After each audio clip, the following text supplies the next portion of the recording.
What's up, everybody? Tim McDonough from aimhightrainingsolution, and I'm back with another NCO story time for you. This week, title of our story, Find the Dirty One. Let's get into it.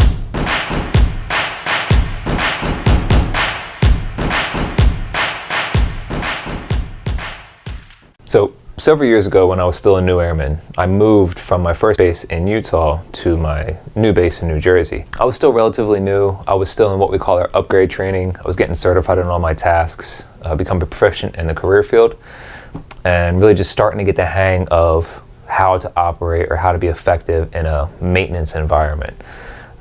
I tell people all the time, I tell my students and the people that I work with that when I joined the Air Force, I didn't know how to change my own oil, on my car. I just didn't have anybody in my history that could teach me those types of skills, right? So when I joined, I had no clue how to even change the oil in my car.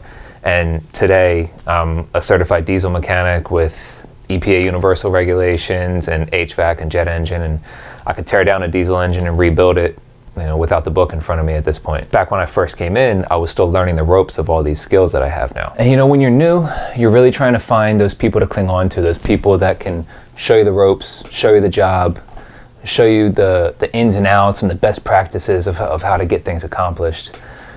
And I think a lot of the new people have a tendency to go towards the type of airman or the type of service member that you would see on TV.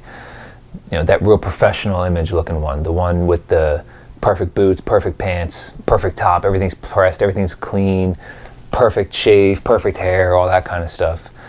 And I think that tends to be the person that the new airmen go to try and learn the ropes, because obviously, right, I mean, if I'm brand new in the Air Force and all I've ever known about the military is what I see on TV, then this person is the image that I've had ingrained into my head.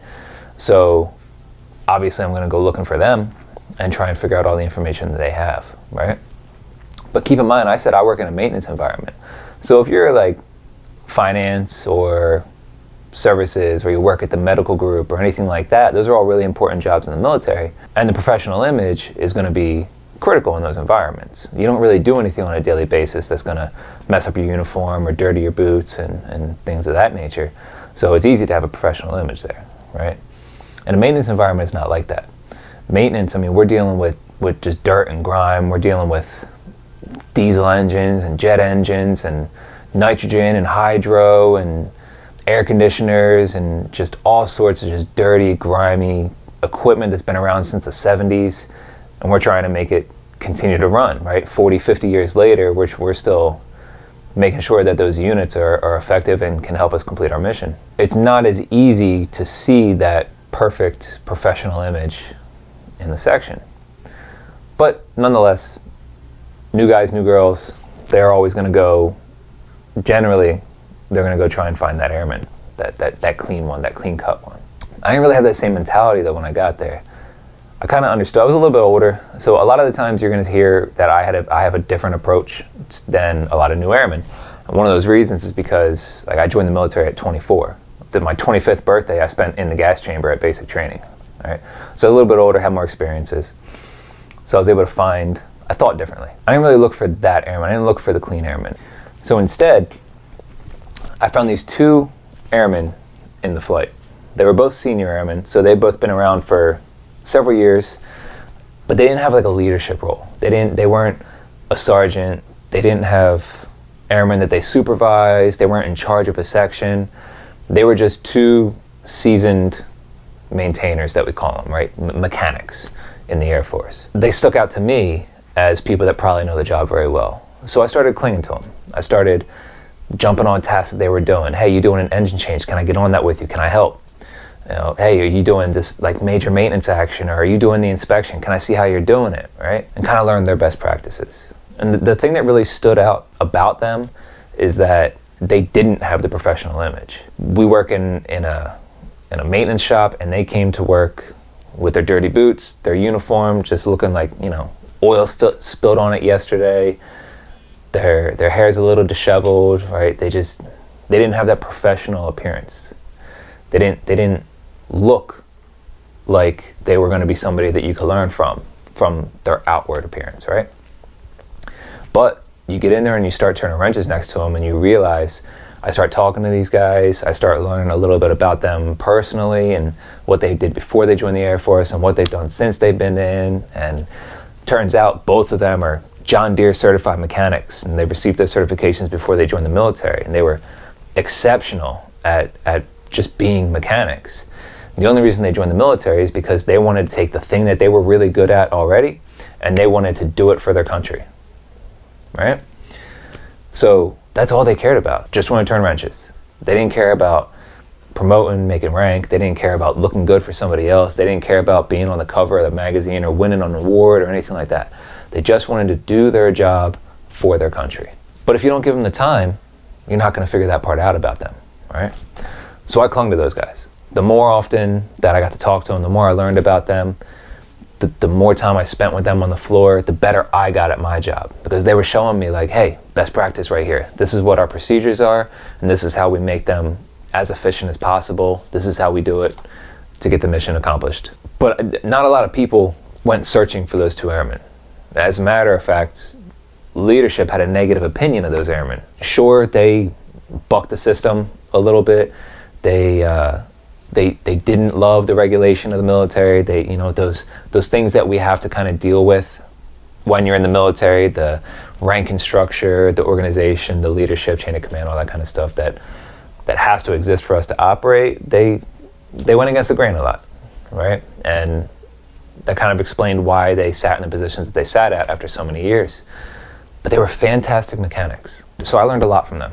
I learned a ton about how to do the job. I mean, got me to the point where, like I said, I couldn't change my own oil, and now I teach people how to be mechanics. And I owe it a lot to them. So one day, I'm talking with one of those guys, learning about the job. They're teaching me something about our hazardous materials process and how we dispose of them safely for the environment, everything like that. So they're teaching me how to do that kind of stuff. And a member of my leadership comes over, kind of pulls me aside after I was done learning and says, well, you know, what are you doing?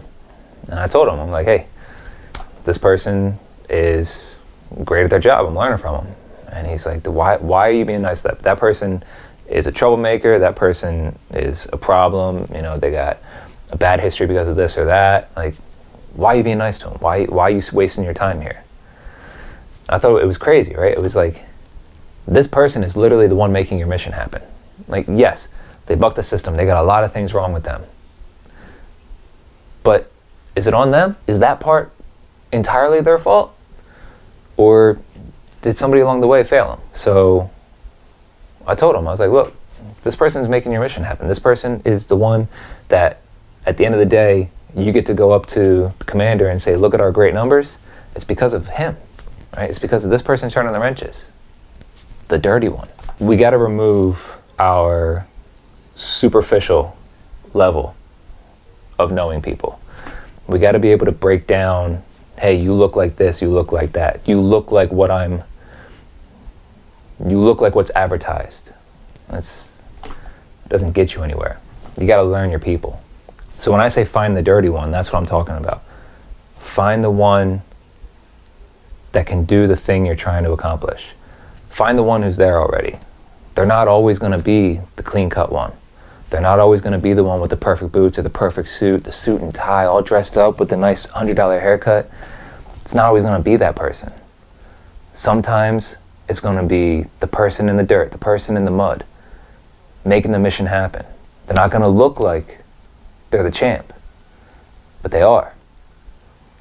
And the quicker we can get past somebody's appearance and start learning who they are, what they're capable of, what their motivations are, the quicker we're going to be able to learn from them, the quicker we're going to be able to gather that information, and the quicker we're going to be able to start really creating effective teams. I learned a lot from those two. They taught me a ton. They're both out now. They're both civilians. They left the military. And I wish it was different. I wish that somebody in leadership had seen the potential they had and kind of harnessed it, instead of letting the few things that really deterred them from the military to dictate. That's our job as leaders, figure out the whys and to alleviate those things that are going to take our high performers out. So that's the message for today. Look past the appearance. Find the dirty one. because they're probably the ones getting the mission done. Huge shout out to Alex Isbell and Jonathan Wright. You're the two people in this story. I appreciate you. You did a lot for me. I hope you see this. I hope you make it to the end of the video so you can see your shout out. You helped me get to where I am. I look up to you guys. Thank you. And as always, team, aim high.